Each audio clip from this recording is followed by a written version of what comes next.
Assalamualaikum warahmatullahi wabarakatuh. Yang terhormat Bapak Dr. Idam Ragil Widianto Atmojo, SPD, MSI. Di sini saya akan menjelaskan artikel melalui PPT yang telah saya buat dengan judul Analisis Pentingnya Sikap Jujur.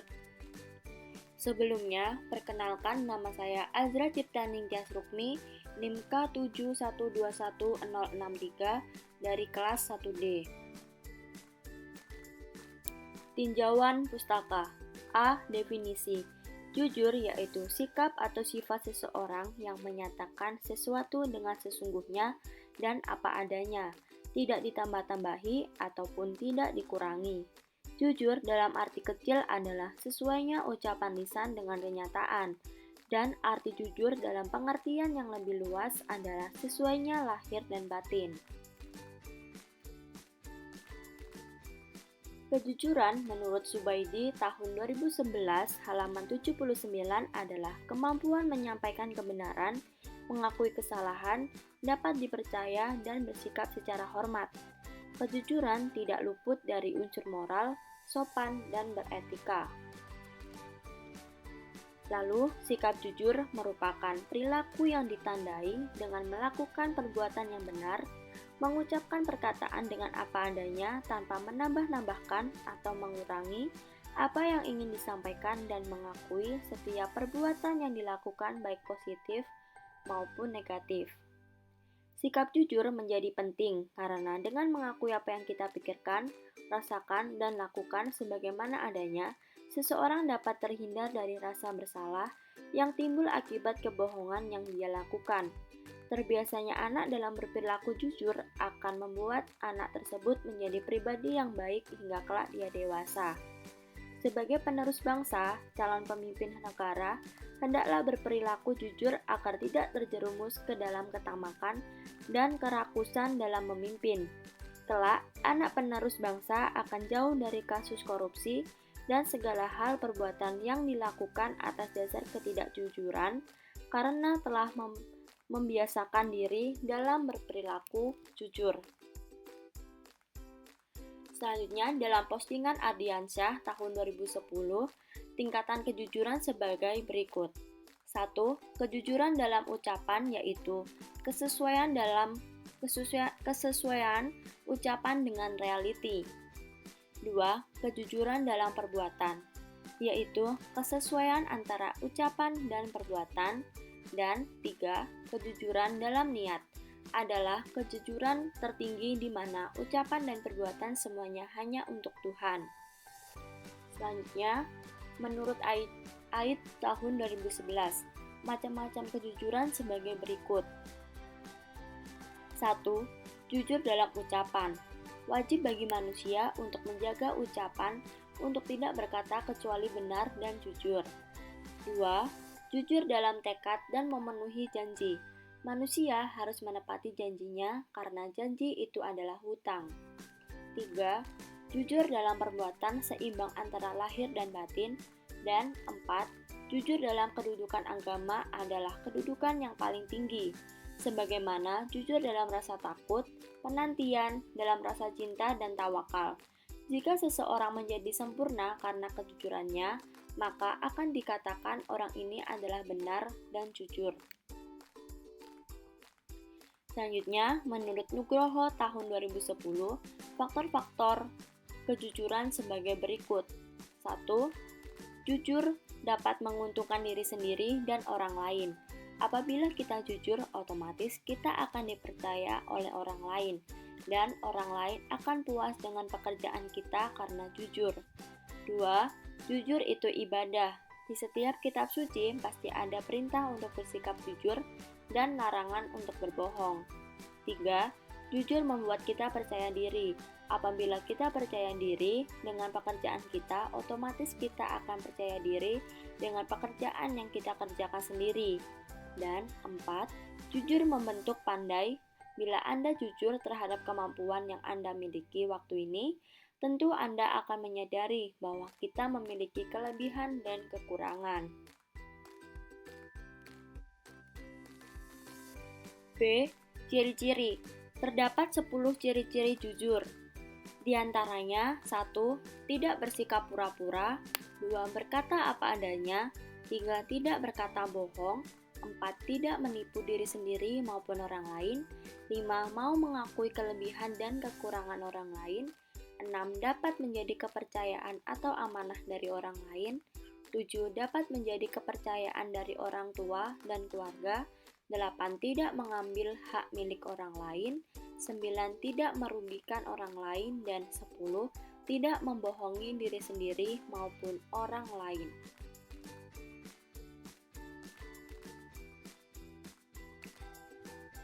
C. Cara pembiasaan. Pembiasaan adalah sesuatu yang sering dilakukan dalam kehidupan sehari-hari. Hal ini tercermin dalam tingkah laku seseorang untuk melakukan sesuatu, sehingga apa yang dilakukan seseorang merupakan proses melakukan pembiasaan. Para psikologi mengakui bahwa bentuk belajar yang paling alami adalah pembiasaan atau conditioning. Ini bukan berarti bahwa pembiasaan adalah proses yang tidak komplit, melainkan pembiasaan sebagai suatu bentuk belajar yang sudah diobservasi pada organisme yang lebih rendah dari manusia, dan ditemukan bahwa ini merupakan bentuk belajar yang lebih bermotif dibandingkan proses belajar seperti konsep, berpikir, dan pemecahan masalah. Dalam penyelenggaraan pembiasaan, perlu memperhatikan beberapa prinsip. Menurut Henry C. Ellis, tahun 1978, prinsip pembiasaan adalah sebagai berikut. 1. Acquisition atau perolehan. Respon yang memperoleh penguatan akan menguat secara berangsur-angsur dan sebaliknya. 2. Extinction atau pemadaman. Pemadaman merupakan penurunan intensitas kekuatan respon yang semakin sering tidak terlihat sampai menghilang. 3. Spontaneous recovery atau pengembalian spontan. Pengembalian spontan menunjukkan munculnya kembali respon yang telah mengalami pemadaman. Ini menunjukkan bahwa kecenderungan perilaku masih ada, walaupun respon telah dihilangkan sebelumnya. 4. Generalization atau generalisasi. Belajar pada satu situasi atau konteks bisa digeneralisasikan pada konteks atau situasi yang lain, namun yang situasinya mirip. Dengan demikian, prinsip dasarnya adalah bahwa suatu respon yang dipelajari pada suatu stimulus dan ada stimulus lain yang mirip dengan itu, maka akan menghasilkan respon yang sama. 5. Discrimination atau pembedaan. Proses pembelajaran untuk memberikan respon secara berbeda-beda terhadap stimulus yang mirip dinamakan dengan pembedaan stimulus. Proses ini merupakan bentuk dasar dari semua pembelajaran. Faktor-faktor yang mempengaruhi perbedaan stimulus antara lain kemiripan, kekonsistenan, dan dimensi kerelevansian. Semakin besar tingkatan kemiripan, semakin sulit orang membedakannya. Dan 6.